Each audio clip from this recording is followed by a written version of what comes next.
En fait, aujourd'hui, ce verdict traduit, comme je l'ai dit dans mes plaidoiries la dernière fois, le 2 janvier, ce verdict traduit la honte.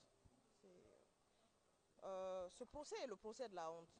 Et nous avions demandé à l'époque à celui qui était le président audiencier d'en faire le procès de la responsabilité. Parce qu'à un moment donné, nous tous, dans les tâches et les missions que nous accomplissons, nous sommes tenus de le faire avec une certaine responsabilité lorsque ça implique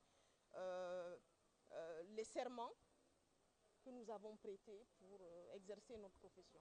Mais aujourd'hui, il est clair que cette décision n'a rien de légal. Elle est illégale d'abord sur le plan de la forme parce que M. Ali Ouba est un leader politique qui se rendait tranquillement en Sierra Leone pour des affaires administratives et familiales. Par rapport à ce verdict, déjà, c'est un verdict de la honte. Comme nous l'avons souligné depuis le début, c'était un procès de la honte et aujourd'hui, nous assistons à une décision de la honte. Nous avons interpellé ces juges pendant nos différentes plaidoiries. On les a demandé d'essayer de sortir par la grande porte.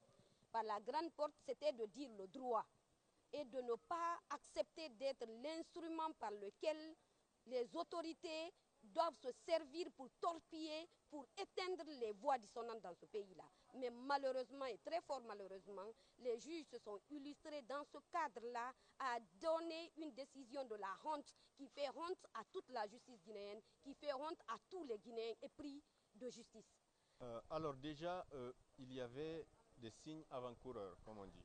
Ce matin, le dispositif qui a été mis en place devant le tribunal était déjà extraordinaire. Et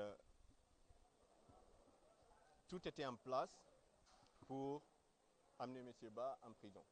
En réalité, moi ce que je trouve choquant, c'est qu'on est passé outre les débats, on est passé outre la démonstration qui a été faite ici, on est passé outre les plaidoiries qui ont été tenues ici par les avocats pendant 5 heures. Pendant 5 heures, on est en train de démontrer point par point que M. Ba n'a rien fait d'illégal. Et vous constaterez que le ministère public n'a pris que 5 minutes.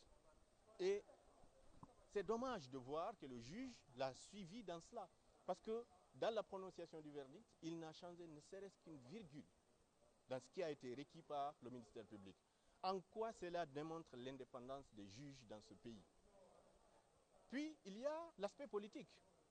De toutes les manières, M. Ba a été condamné d'avance dès lors que c'est un acteur politique qui exerce ses activités politiques et qui estime la manière de gouverner